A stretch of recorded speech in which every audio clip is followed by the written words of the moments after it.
Can you all hear me? Okay, I can hear myself ringing, so, okay. Hi, everybody. My name is Jessica Adams-Gregeroff. I'm a doctoral student here at UC Berkeley. I work with Professor Glenda Hull in her after-school digital storytelling programs. And what I'm going to be talking about today is sort of our most recent work. If you were here at Links last year, Ryan and Brendan presented a little bit about it. We've been thinking a lot more about some of the videos that student created. One that was kind of concerning, that was the center of the presentation last year. I'll be talking about that again today, and really trying to think about what are critical digital literacies, and sort of propose the argument that there are different kinds of critical digital literacies that entail different approaches in after-school spaces in the classroom. And so I guess this presentation is to sort of call attention to the plurality within that.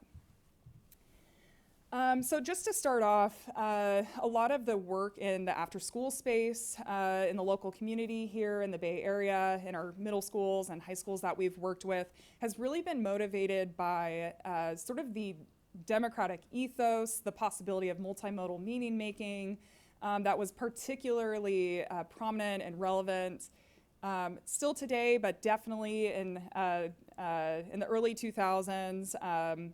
When you see blogs and social media starting to arise. With digital storytelling in our after-school programs, we found it's a very powerful form of using technologies to author in different modes, to be extremely motivating for students, make storytelling a little bit more accessible. Glenda in her work has looked at the role of digital storytelling in the possibility for creating new identities that can be counter-hegemonic or work against sort of the paths that students are kind of suggested to go down.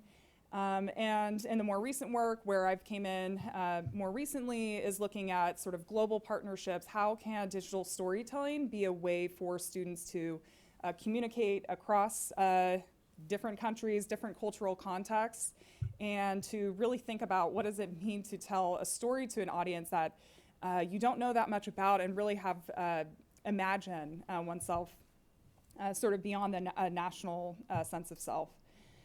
But the more recent work where my own research and interests have been is some of the concerns of late and maybe there's a new digital ethos arising, sorry, I just hit that, around issues of misinformation, ideological polarization online, and bullying and trolling that we've been trying to sort of address and think, so what are the digital literacies that youth need today in particular? And one thing that's a particular focus of mine of late is looking at how at the algorithms that sort of underlie our social media, so the sort of the technical codes and instructions that order news feeds and Google search results, for example, and that have been found in some cases to be produce really biased results. How do we sort of help our students to navigate and kind of critically look at the media that they're consuming and also producing? So I guess the first point in this is that there is a need for critical digital literacies today in particular. Certainly, always there's been a need, but there's perhaps an even more increasing need. And to really emphasize the plurality within that, Ron Darvin, who writes about critical digital literacies within applied linguistics, in his 2017 piece really underlined that there are different ways of thinking about what a critical digital literacy is, and that it works toward different ends. And so I want to situate it in the work that we've been doing in the after-school space. You may remember this video from last year. So this video was in the context of an after-school storytelling exchange between our different sites, and there was like a little bit of a tiff around some of the feedback that was given. And so the students thought, hey, we're going to troll the other group, and like they used this really popular laugh soundtrack at the time, a zooming technique that was popular on Instagram. And it was concerning to us to see maybe the leveraging of this to sort of poke fun at another group, and it kind of created a lot of concern within us to how do we address this. And another thing we saw too is sort of students really taking up thinking of video creation in terms of social media, so kind of putting it into the language of YouTube, how to get subscribers. A lot of motivation around video creation was sort of virality.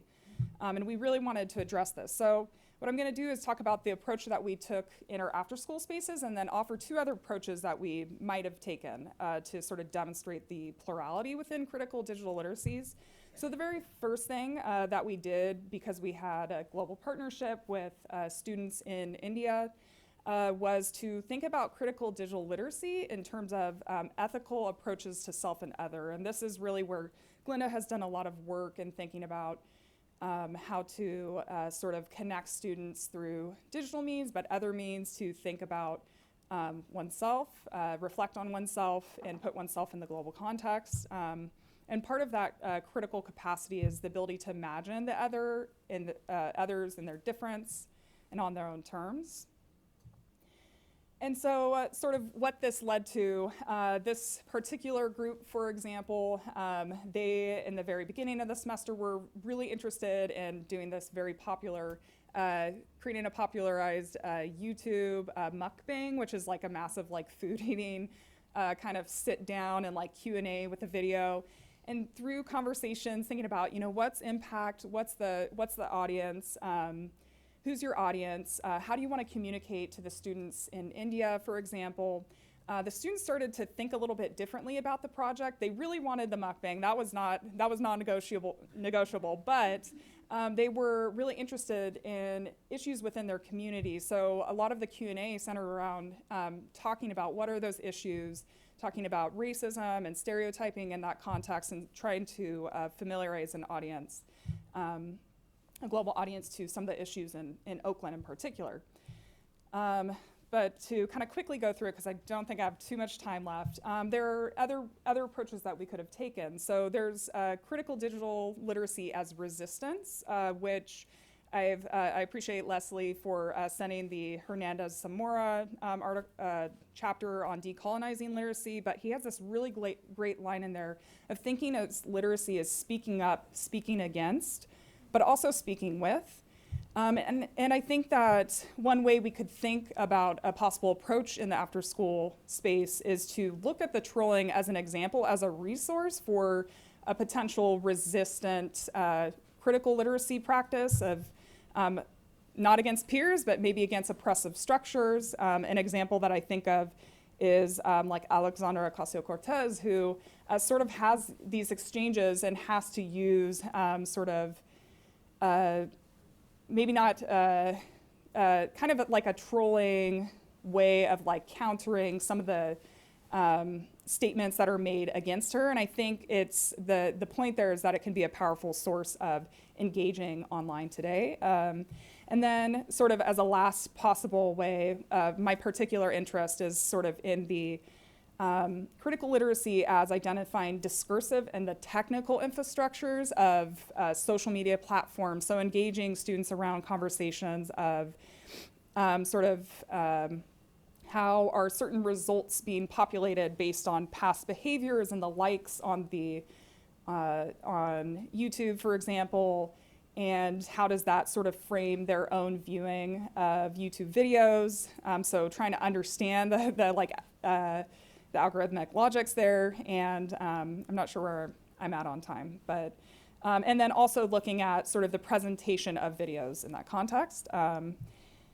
And so yeah, I've kind of said it all, but there's a need for critical digital literacies and understanding different approaches to critical digital literacies. And yeah, I'll leave it off to the next person.